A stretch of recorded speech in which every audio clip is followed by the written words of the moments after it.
try to keep his family fed. While out hunting, he was aiming at some food. Rising from the ground came a spring of black root. It's all, my friends, black gold, Tennessee tea. Al Jed and his family are multimillionaires. Old Granny said, let's move away from here. Said L.A. is a pretty place to be, so they loaded up the truck and they moved to Beverly Hills, my friends. Cement ponds, movie stars. The Beverly Hillbillies.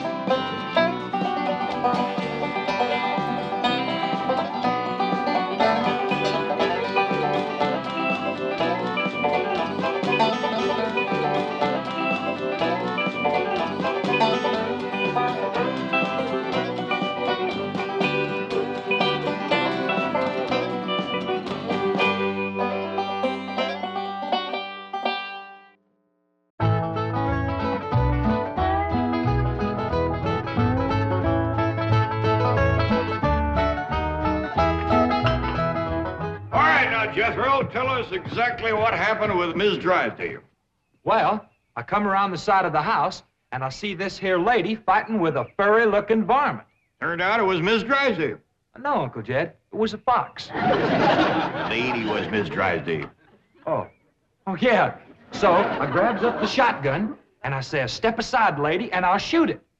Well, instead of that, she whipped around and throwed that thing in the air.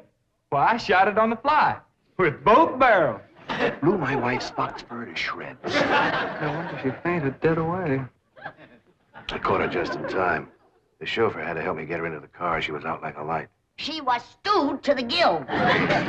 You said it took 2 men to get her back in the car.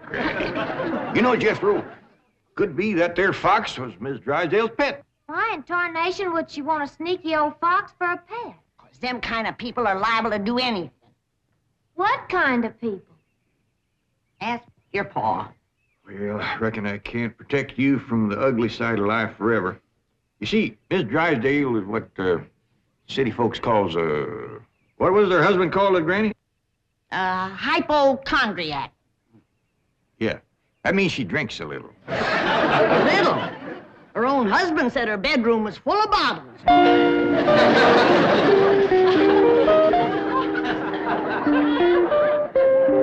The doctor says she'll sleep for several hours. He gave her a sedative. What about Claude? Oh, she insisted that he have a sedative, too. Poor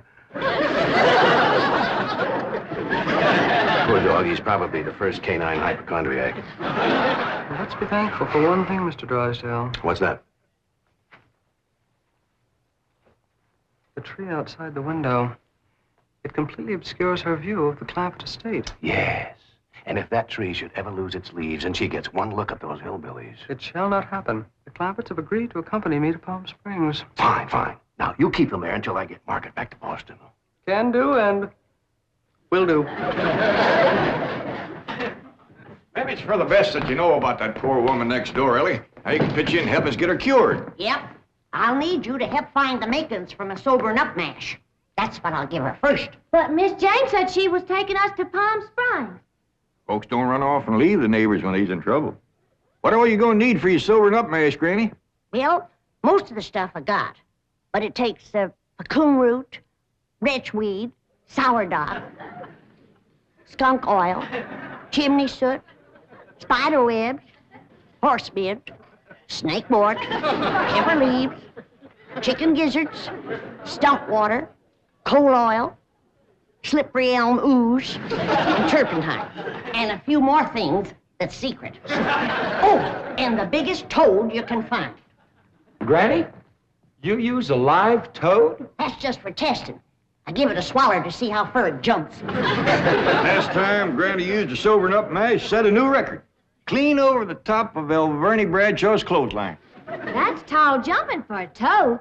Oh, this wasn't no toad. This was Elverny's husband, Homer. It was him Granny was sobering up. Well, Ellie, if you're going out in the brush hunting stuff for Granny, you'd best put on some old clothes. Okay, Pop. Well, let's get it going.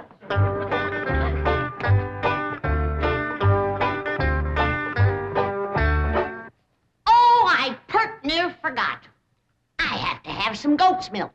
After Mrs. Drysdale takes my sobering up mash, she has to have fresh goat's milk every half hour to stop the burning. Well, I reckon Jethro can borrow some. Well-to-do neighborhood like this, folks is bound to keep goats. Everybody except us. We ain't even got a cow. Nor pigs neither. Nor chickens. We ain't even got nothing to pull a plow. You're supposed to be so dad blame rich. I'll bet we're the only family in Beverly Hills that ain't got a mule. I reckon it is high time I was stocking this place. Even Mr. Drysdale's been after me to buy some cattle. Well, good for him. Yeah, just the other day he says to me, Mr. Clampett, you got $25 million in cash. You ought to put some of that money into stock.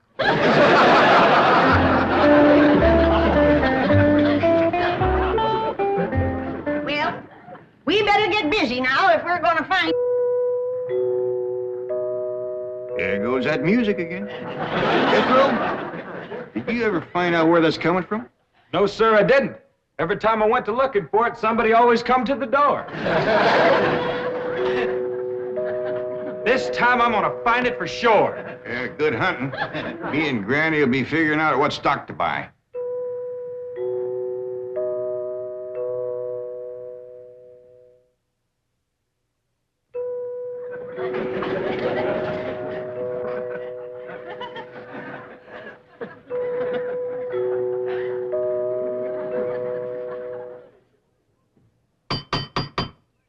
Doggone it, never failed. Howdy, Miss Hathaway. Oh, please stop calling me Miss Hathaway. Now, if I can call you by your first name, Jethro, surely you can do the same for me. But, Please? well, howdy, Miss Jethro. How about calling me Jane? I like that better. Well, are we all set to leave for Palm Springs? No, ma'am. Uncle Jed and me's going to town and buy some stock. Stock? Yes, ma'am. Mr. Drysdale, he told Uncle Jed he had ought to put some of his money into stock. He dictated a memo on that. But you needn't waste time driving into town. You can order your stock by telephone. Now, here are Mr. Drysdale's recommendations.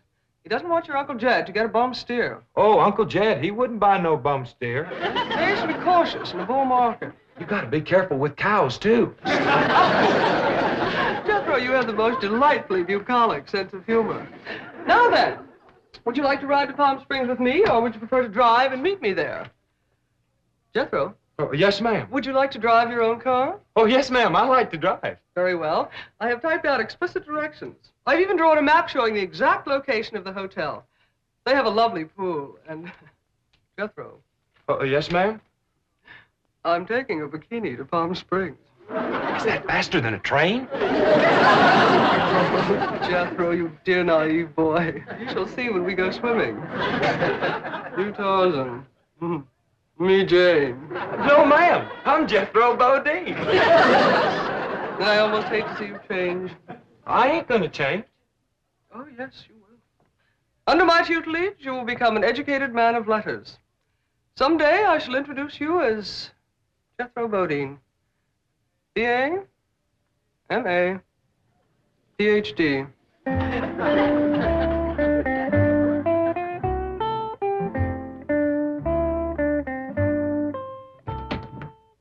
Awful smart woman, but that ain't the way you spell Bodine. All I know is this is the kind of stock Mr. Drysdale thinks is good.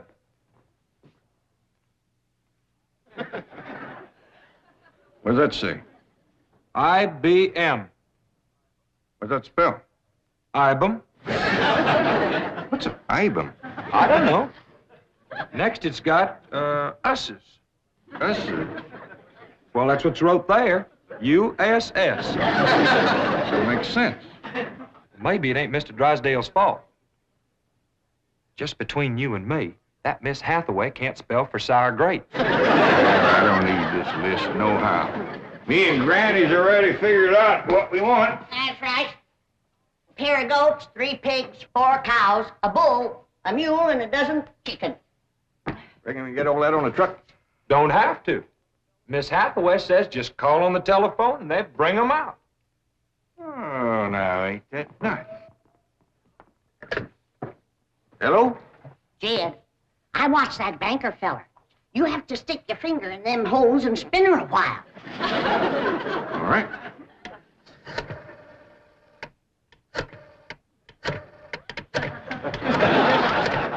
Reckon I ought to do it. Operator. Oh, howdy, ma'am. This here is Jed Clampett. I'd like to buy some stock. What number do you wish? Number? Oh, a couple of goats, 3 pigs, 4 cows, a bull, a mule, and a dozen chickens. I'll give you information. Well, thank you, ma'am. I appreciate all the information you can give me. It's the first time I ever bought stock on the telephone. Perhaps I'd better connect you with the supervisor. 2 heads is better than 1. Supervisor speaking. May I help you? Well, thank you, ma'am. This here is Jed Clampett. I'd like to buy some stock. Do you know the number you wish to reach? Well, that's more or less up to the animals. But the number I want to start with is a couple of goats, 3 pigs, 4 cows, a bull, a mule, and a dozen chickens. This sure is a dandy pen, Jethro. As soon as Ellie gets back from the Drysdale, she can milk this here goat.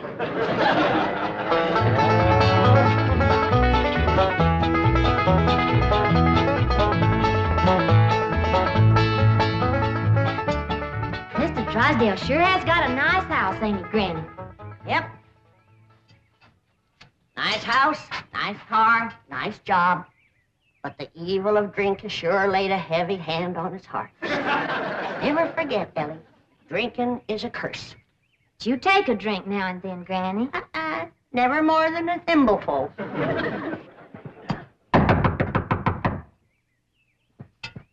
Oh, Ellie, you might have to hold Mrs. Drysdale while I spoon my sobering up mash down I'll throw a double scissors and an arm lock on her. her, just so you don't cut off her wind if she can't breathe. Howdy. We've come to see Miss Drysdale. I'm sorry, madam, but Mrs. Drysdale cannot be disturbed. Are you her kin? I'm a butler. Oh, that must have been her maiden name. You were taking care of her, are you? I am a butler, madam. Well, I'm glad to see that her family ain't ashamed to help her. Whom shall I say called? Well, this here's Granny, and I'm Ellie Mae. Pa and Jethro would have come too, but they're busy with the cattle. Very good. Hold on now. We've come to see Miss Drysdale. Mrs. Drysdale is indisposed, madam. She is not receiving. Oh, still sleeping it off, huh? Well, when she comes to, you just spoon half of this down her and then stand back. Yeah, she'll commence to doing some tall jumping. Don't bite you. We'll be back later with the goat's milk. Want me to stay and help you do for Miss Drysdale? We are managing, thank you. Are you doing the washing and the cleaning and the cooking for her? Certainly not. Oh, just letting it pile up on her, huh? Madam, I am a butler. Oh. Want me to haul him out of there and wrestle him down? Kin folks have certain rights. Family comes first. He sure is proud of that family name, ain't he? Yeah. To hear him talk, the butlers don't get wet when it rains. Did you say something, dear? Well, speak up, dear. Can I get you something? Come in. I beg your pardon, sir. The butler said some people from a ranch brought this for Madame. From a ranch? Well, he said they mentioned cattle. They called themselves Granny and Ellie Mae. The Clampetts. They haven't gone to Palm Springs. Yes, sir. Get him in through that gate. That's the way. Suey, pig, pig, Ah! Get in there. get in there, pig, come on. Pig. That's the way. Suey. No, surely not. Marie, tell me I'm hearing things. You're hearing things, sir. Cows, chickens, pigs, goats. No.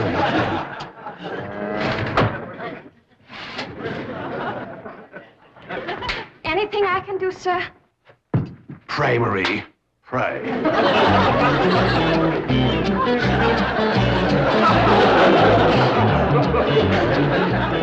Hold your horses, I'm a-coming.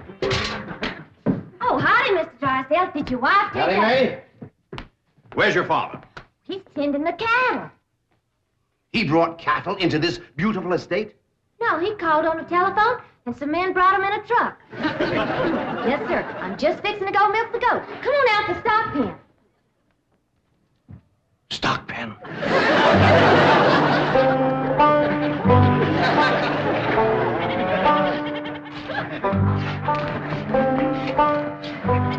Yes, sir, Mr. Drysdale. I finally took your advice and put some of my money into stock. How's that goat milk, Ellie? Just fine, Pa. He sure is a dandy pen, Mr. Drysdale. Yeah, good stout fence around outside. Of course, that one across the middle ain't so much. Bulls already jumped it twice, and it ain't even mating season.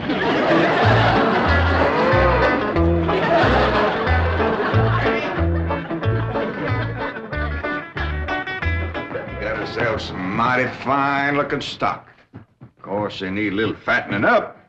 Mr. Drysdale happy to see him? Granny, he was so happy he couldn't talk.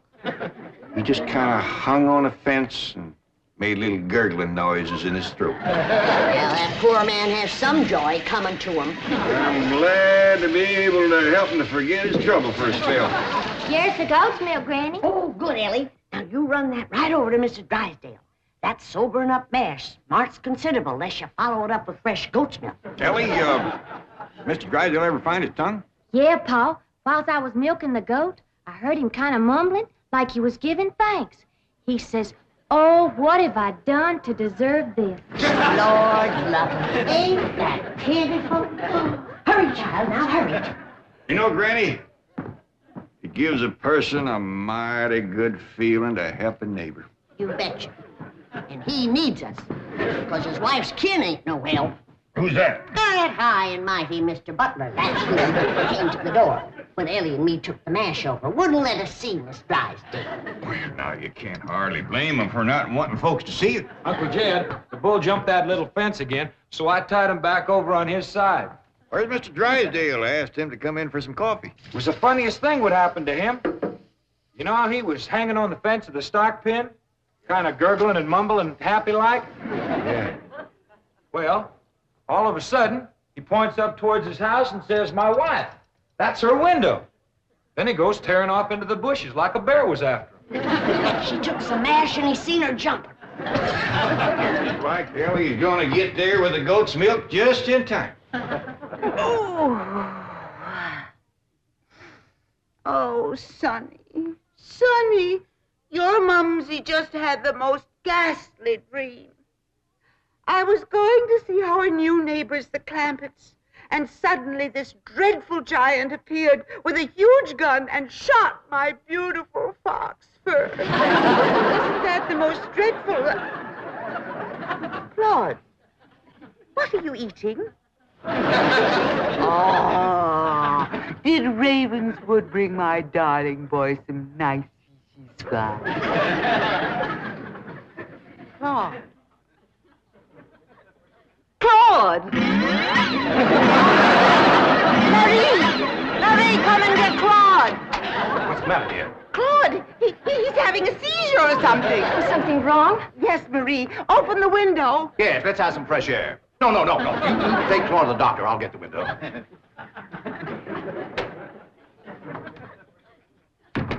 Well, darling, how do you feel? Dreadful. My nerves are shattered. Open the window, dear. Well, it might not be good for you, Margaret. Oh, don't be silly, Milburn. I need oxygen. Besides, I adore the fragrance of that jasmine that grows on the fence of that tennis court next door. Now, open the window. All right, dear, but first I have a surprise. Surprise. Don't move. I'll be right back. Granny, that there butler fellow wouldn't let me through that door again. And he wouldn't take this milk, neither. Why not? He said he wouldn't touch nothing more from us without it was sterilized. What's sterilized? Oh, we had that in school once. That means soaked in alcohol. Alcohol? Appears to me like Mr. Drysdale's got two drinkers on his hand. Mrs. Drysdale must be in terrible shape. Fighting mean. Scratching and clawing people and everything. How do you know? I heard her yelling and screaming clean from upstairs. She says, "Marie, Marie, come and get Claude." Sure enough, pretty soon, this poor girl come a-running down yelling, "Take me to the doctor. I got Claude." Family or no family, that woman needs help, and by thunder, she's gonna get it.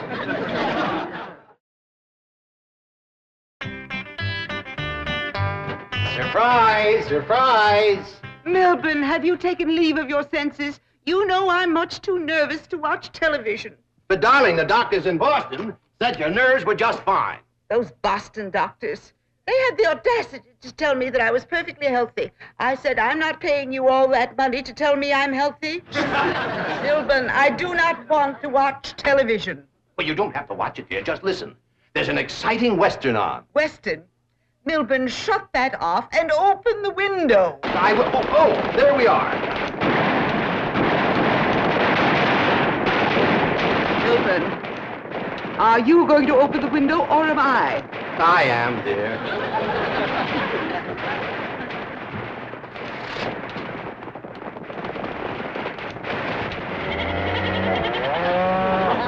There, you see, the cattlemen and the sheepmen are fighting now.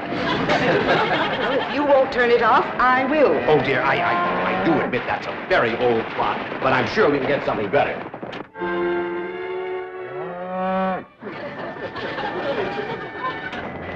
That medical program, go back to that. Well, don't you think that's a bit depressing? I want the medical program. All right.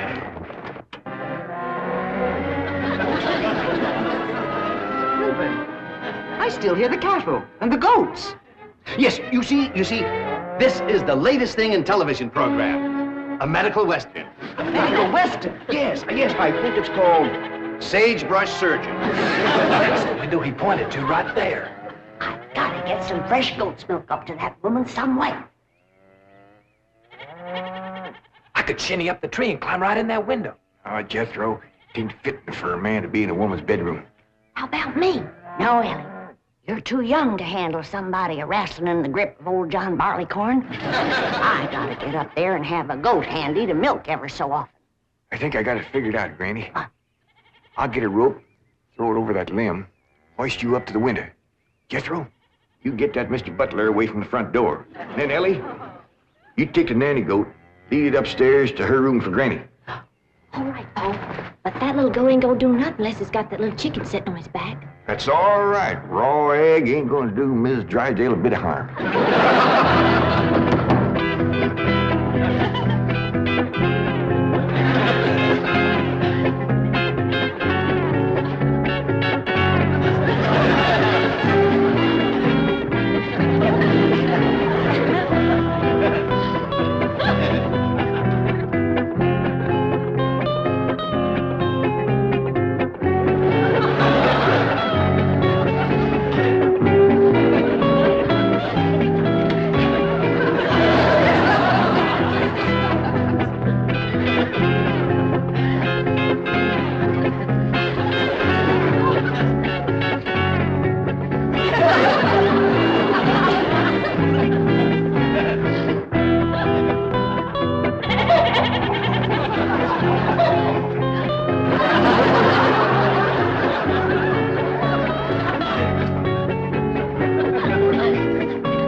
Margaret, what are you doing? Packing. I'm leaving immediately. Oh, don't leave me. I love you. I love you too, Milburn. Why don't you come to Boston with me? You haven't seen Sonny for a long time. I don't understand. Why have you suddenly decided to go back to Boston? To see those doctors. Let them dare to tell me now I don't have a nervous condition. I'm even having hallucinations. It's wonderful. Hallucinations? I just saw a witch fly by that window, and there's a goat in the bathtub with a chicken riding on its back. Oh, you couldn't see them, dear. Only someone with my shattered nervous system. There goes the witch again. Oh, Milburn, I'm the happiest woman in the world. It's marvelous. Wait until those doctors hear this. Can't get in the attic and she won't open the window. Heist me up again. Here, Milburn. Let's have a vitamin toast to my coming triumph.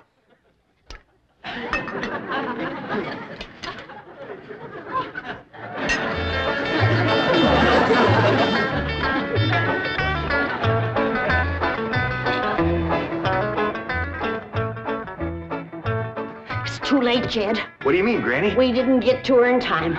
Now she's got her husband on the stuff.